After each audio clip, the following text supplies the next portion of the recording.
Hi friends, ನಮಸ್ಕಾರ. ಇವತ್ತಿನ ವಿಡಿಯೋದಲ್ಲಿ Chennai famous street food recipe masala ಇಡ್ಲಿನ ಹೇಗೆ ಮಾಡೋದು ಅಂತ ತೋರಿಸ್ತಾ ಇದ್ದೀನಿ. ಸಾಮಾನ್ಯವಾಗಿ ಇಡ್ಲಿ ಕೆಲವು ಟೈಮ್ ಉಳಿದಾಗ ನಾವು ಏನು ಮಾಡಬೇಕು ಅಂತ ಗೊತ್ತೇ ಆಗೋದಿಲ್ಲ. ಆ ಟೈಮಲ್ಲಿ ಈ ರೆಸಿಪಿನ ಟ್ರೈ ಮಾಡಿ ನೋಡಿ. ಸಖತ್ ಮಜವಾಗಿರುತ್ತೆ ತಿನ್ನೋದಕ್ಕೆ. ಇಡ್ಲಿ ಬಿಸಿಯಾಗಿದ್ರೇ ಎಲ್ಲರೂ ತಿನ್ನೋದಕ್ಕೆ ಇಷ್ಟಪಡ್ತಾರೆ. ತಣ್ಣಗಿದ್ದಾಗ ಇಡ್ಲಿ ಉಳಿದಾಗ ಈ ರೆಸಿಪಿನ ಟ್ರೈ ಮಾಡಿ. ಇಡ್ಲಿಯಲ್ಲಿ ಉಪ್ಪಿಟ್ಟು ಹೇಗೆ ಮಾಡೋದು ಅಂತ ಸಹ ನಮ್ಮ ಚಾನಲಲ್ಲಿದೆ. ಡಿಸ್ಕ್ರಿಪ್ಷನಲ್ಲಿ ಲಿಂಕ್ ಕೊಡ್ತೀನಿ, ಚೆಕ್ ಮಾಡಿ. ಈಗ ಇದಕ್ಕೆ 7 ಇಡ್ಲಿ ಉಳಿದಿರೋ ಇಡ್ಲಿ ತೊಗೊಂಡಿದ್ದೀನಿ. ಈ ಇಡ್ಲಿನ ಈ ರೀತಿ 4 ಭಾಗಗಳಾಗಿ ಕಟ್ ಮಾಡ್ಕೊಂಡಿದ್ದೀನಿ. ನಿಮ್ಗೆ ಯಾವ ಸೈಜಲ್ಲಿ ಬೇಕೋ ಆ ಸೈಜಲ್ಲಿ ಕಟ್ ಮಾಡ್ಕೊಳ್ಳಿ. ಎಲ್ಲನೂ ಇಡ್ಲಿ ಈ ರೀತಿ ಕಟ್ ಮಾಡ್ಕೊಂಡಾದ್ಮೇಲೆ ಗ್ಯಾಸ್ ಮೇಲೆ ಒಂದು ಫ್ರೈ ಪ್ಯಾನಲ್ಲಿ 2 ಸ್ಪೂನು ಎಣ್ಣೆ, 1 ಸ್ಪೂನು ಜೀರಿಗೆ ಹಾಕಿ, ಜೀರಿಗೆ ಸ್ವಲ್ಪ ಫ್ರೈ ಆದಮೇಲೆ ಒಂದು ಮೀಡಿಯಮ್ ಸೈಜ್ ಇರುವಂಥ ಈರುಳ್ಳಿ ಚಿಕ್ಕದಾಗಿ ಹೆಚ್ಚಿರೋದು ಹಾಕಿ 1 ನಿಮಿಷ ಫ್ರೈ ಮಾಡಿ. ಈ ರೀತಿ ಫ್ರೈ ಮಾಡಿ ಆದಮೇಲೆ 1 ಸ್ಪೂನು ಚಿಕ್ಕದಾಗಿ ಹಚ್ಚಿರುವಂತಹ ಬೆಳ್ಳುಳ್ಳಿ, 1 ಸ್ಪೂನು ಹಸಿಮೆಣಸಿನ್ಕಾಯಿ.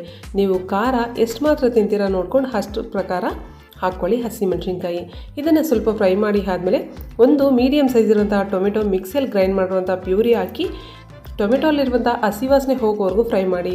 ಆನಂತರ 1/4 ಸ್ಪೂನು ಅರಿಶಿಣ ಪುಡಿ, ಅರ್ಧ ಸ್ಪೂನು ಖಾರದ ಪುಡಿ, ಅರ್ಧ ಸ್ಪೂನು ಕೊತ್ತಂಬರಿ ಪೌಡರು, ಅರ್ಧ ಸ್ಪೂನು ಗರಂ ಮಸಾಲ ಇಲ್ಲಾಂದರೆ ಸ್ಕಿಪ್ ಮಾಡಿ. ಇದನ್ನು ಒಂದು 30 ಸೆಕೆಂಡ್ ಫ್ರೈ ಮಾಡಿ ಒಂದು 1/4 ಕಪ್ಪಷ್ಟು ನೀರನ್ನು ಹಾಕಿ. ನೀರು ಹಾಕೋದ್ರಿಂದ ಈ ಮಸಾಲೆಗಳೆಲ್ಲ ಸೀದೋಗೋ ಚಾನ್ಸಸ್ ಇರೋದಿಲ್ಲ. ನೀರು ಹಾಕಿದ್ಮೇಲೆ 1 ನಿಮಿಷ ಫ್ರೈ ಮಾಡಿ. ಆನಂತರ ರುಚಿಗೆ ತಕ್ಕಷ್ಟು ಉಪ್ಪು ಹಾಕಿ ಒಂದು ಸತಿ ಚೆನ್ನಾಗಿ ಮಿಕ್ಸ್ ಮಾಡಿ. ಈಗ ಕಟ್ ಮಾಡಿ ಇಟ್ಕೊಂಡಿರುವಂತಹ ಇಡ್ಲಿನ ಹಾಕಿ ಐ ಫ್ಲೇಮಲ್ಲಿ ಚೆನ್ನಾಗಿ ಫ್ರೈ ಮಾಡಬೇಕು.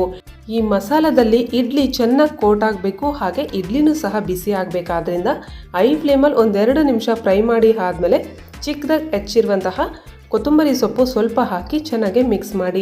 ಇದನ್ನು ಬಿಸಿಯಾಗಿ ಟೀ ಟೈಮಲ್ಲಾದರೂ ಇಲ್ಲಾಂದರೆ ನೈಟ್ ಡಿನ್ನರ್ ಟೈಮಲ್ಲಾದರೂ ತಿನ್ಬೇಕನ್ಸಿದ್ರೆ ನೀವು ತಿನ್ಕೋಬೋದು. ಇದನ್ನು ತುಂಬಾ ಚೆನ್ನಾಗಿರುತ್ತೆ ಫ್ರೆಂಡ್ಸ್. ಬಿಸಿಯಾಗೂ ತಿನ್ಬೋದು, ಇಡ್ಲಿನೂ ಸಹ ವೇಸ್ಟ್ ಆಗಲ್ಲ. ಜಸ್ಟ್ ಒಂದು 5 ಮಿನಿಟ್ಸಲ್ಲೆಲ್ಲ ಪ್ರಿಪೇರ್ ಮಾಡ್ಬೋದು. ಇದನ್ನು ತುಂಬ ಈಸಿ ರೆಸಿಪಿ. ಅಷ್ಟೇ ಅಲ್ಲದೆ ಕೆಲವು ಟೈಮು ಇಡ್ಲಿ ಜಾಸ್ತಿ ಮಾಡಿದಾಗ, ಉಳಿದಿದ್ದಾಗ, ಇಲ್ಲಾಂದರೆ ಇಡ್ಲಿ ಗಟ್ಟಿ ಇದ್ದಾಗ ಈ ರೆಸಿಪಿನ ಟ್ರೈ ಮಾಡ್ಬೋದು ನೀವು. ಸೊ ಈ ಲೆಫ್ಟ್ ಓವರ್ ಇಡ್ಲಿ ರೆಸಿಪಿ ನಿಮಗೆ ಇಷ್ಟ ಆದರೆ ಲೈಕ್ ಮಾಡಿ, ಶೇರ್ ಮಾಡಿ, ಸಬ್ಸ್ಕ್ರೈಬ್ ಮಾಡ್ಕೊಳ್ಳಿ.